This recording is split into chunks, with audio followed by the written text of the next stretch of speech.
భూభారతి చట్టం పేదల చుట్టం ఆగస్టు 15 నాటికి రైతుల భూములకు భద్రత మనిషికి ఆధార్ భూమికి భూధార్ డిప్యూటీ సీఎం బట్టి విక్రమార్క. సో వీళ్ళు భూమాత ఒకటి తీసుకొస్తారు కదా, భూధార్ అనేది ఒకటి తీసుకొస్తారు కదా. సో దానికి సంబంధించి ఖమ్మం జిల్లా ములుగు మూడులో భూభారతి సర్వే రెవెన్యూ సదస్సు ప్రారంభం.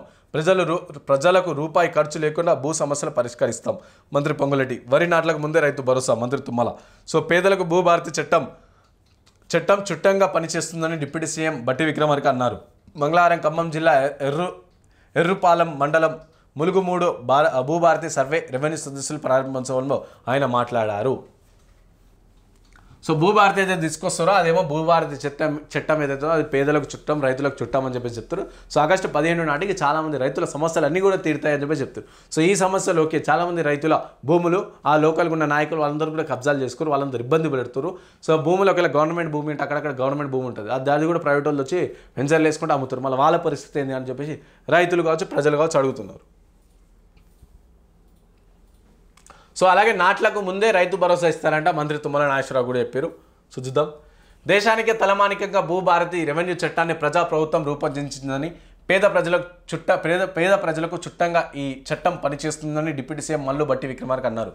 మంగళవారం ఖమ్మం జిల్లా ఎర్రుపాలెం మండలం ములుగుమూడు గ్రామంలో భూభారతి సర్వేతో పాటు రాష్ట్ర వ్యాప్తంగా రెవెన్యూ సదస్సుల కార్యక్రమాన్ని డిప్యూటీ సీఎం మల్లు బట్టి విక్రమార్క ప్రారంభించారు. ఇంకా మంత్రులు Ponguleti Srinivasa Reddy, Tummala Nageswara Rao, CCLA Naveen Mittal, survey settlement land records commission director Jyothi Buddha Prakash, Khammam జిల్లా కలెక్టర్ ముజమ్మిల్ ఖాన్తో పాటు కలిసి ప్రారంభించారు.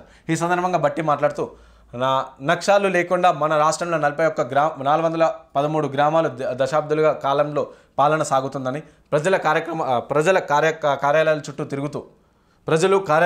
తిరుగుతూ కష్టపడుతూ ఉన్నారని, భూభారతి చట్టం ద్వారా 413 గ్రామాలకు ప్రజలు శాశ్వత పరిష్కారం కల్పించేందుకు సర్వే చేయించి సరిహద్దులు నిర్ణయించి ఇబ్బందులు లేకుండా చేయాలని పైలట్ ప్రాజెక్ట్ కింద ములుగుమూడు గ్రామాన్ని ఎంపిక చేశామని ఆయన చెప్పారు. సో ఎట్లా ఇదంతా కూడా ఎత్తారంట. 18 రాష్ట్రాల్లో రెవెన్యూ చట్టాలను స్టడీ చేశాం మంత్రి పొంగులేటి. ధరణి వల్ల కలిగిన ఇబ్బందులను తొలగించాలని 18 రాష్ట్రాల్లోని రెవెన్యూ చట్టాలను స్టడీ చేసి భూభారతి చట్టాన్ని తీసుకువచ్చామని మంత్రి పొంగులేటి శ్రీనివాసరెడ్డి తెలిపారు. రాష్ట్ర వ్యాప్తంగా జూన్ 3 నుంచి 20 వరకు అన్ని రెవెన్యూ గ్రామాల్లో రెవెన్యూ సదస్సులు నిర్వహిస్తామని చెప్పారు. పేదలకు చట్టంగా భూభారతి పనిచేస్తుందని తెలిపారు. ఆగస్టు 15 నాటికి భూ సమస్యలను శాశ్వతంగా చెక్ పెట్టి ప్రజల భూములను భద్రత కల్పిస్తామని అన్నారు. డ్రోన్, డీజీపీఎస్సీ వంటి ఆధునిక పరికరాలు ఉపయోగించి కొలతల్లో ఎటువంటి తేడా లేకుండా పకడ్బందీగా నక్ష తయారు చేస్తామని పేర్కొన్నారు. సో ఇట్లా ఇవన్నీ కూడా దిస్తారంట. ఇక ఏడాదాకా అది మంచిగా అయితే ఏడాదాకా ప్రాపర్ అయితే చూడాలి. ఎందుకంటే ఇప్పటికే 9 సాదా బైనామాకు సంబంధించి అప్లికేషన్లు అయితే అవన్నీ కూడా 9 లక్షల పైన ఉన్నాయంట. సో ఆగస్టు 15 దాకా అంటే వాళ్ళు 9 లక్షల పైన అందరికీ కూడా ఒక తీర్పు అనేది రావాలి. చాలామంది ప్రజలు అంటే రైతులు చాలామంది ఊర్లలో కూడా భూములని ఒకటి పేరు మీద ఇంకో పేరు మీద ధరణి వచ్చినాక ఇంకో పేరు మీద అయిపోయింది. సో ఇవన్నీ ఎట్లా అని చెప్పి చాలామంది ఇబ్బంది పడుతారు. కాబట్టి సో దీనివల్ల రైతులకు మంచిగా జరుగుతా లేదో చూడాలి. సో భూ సమస్యల పరిష్కారం కోసమే భూభారతి మంత్రి తుమ్మల పట్టా పాస్ పుస్తకాల్లో ఉన్న తప్పుల కారణంగా రైతులు ఆందోళనకు గురవుతున్నారని, భూముల ధరలు పెరిగిపోవడంతో అన్నదమ్ములు స్నేహితుల మధ్య కూడా గొడవలు జరిగి హత్యలకు దారితీస్తున్నాయని, వీటిని పరిష్కరించేందుకు ప్రభుత్వం భూభారతి చట్టం తీసుకువచ్చిందని అన్నారు. భూముల రికార్డులు సక్రమంగా నిర్వహించేందుకు రైతులు భూ యజమానుల నుంచి టోకెన్ అమౌంట్ సేకరించాలని మంత్రి సూచించారు.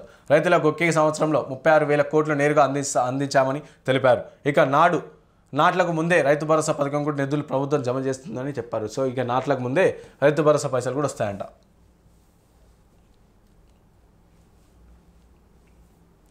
ఇక ఇట్లా వీళ్ళు భూభారతి తీసుకొస్తారంటే ఇక భూభారతి తీసుకొచ్చి ఇక రైతులకు సంబంధించి వాళ్ళందరూ కూడా సమస్యలు లేకుండా చూస్తారంట. సో చూడాలి మనం ఎంతవరకు కరెక్ట్ అయితే, ఎంతమంది ఇది ఆచరణలు ఉంటే ఎంతవరకు. ఆగస్టు 15 ఇండిపెండెన్స్ డే సందర్భంగా స్వతంత్ర దినోత్సవం సందర్భంగా ఇవన్నీ కూడా క్లియర్ చేస్తా అని చెప్పేసి వాళ్ళు చెప్తారు. ఇక ఎంతవరకు నడుస్తుందో బీజీ చూడాలి.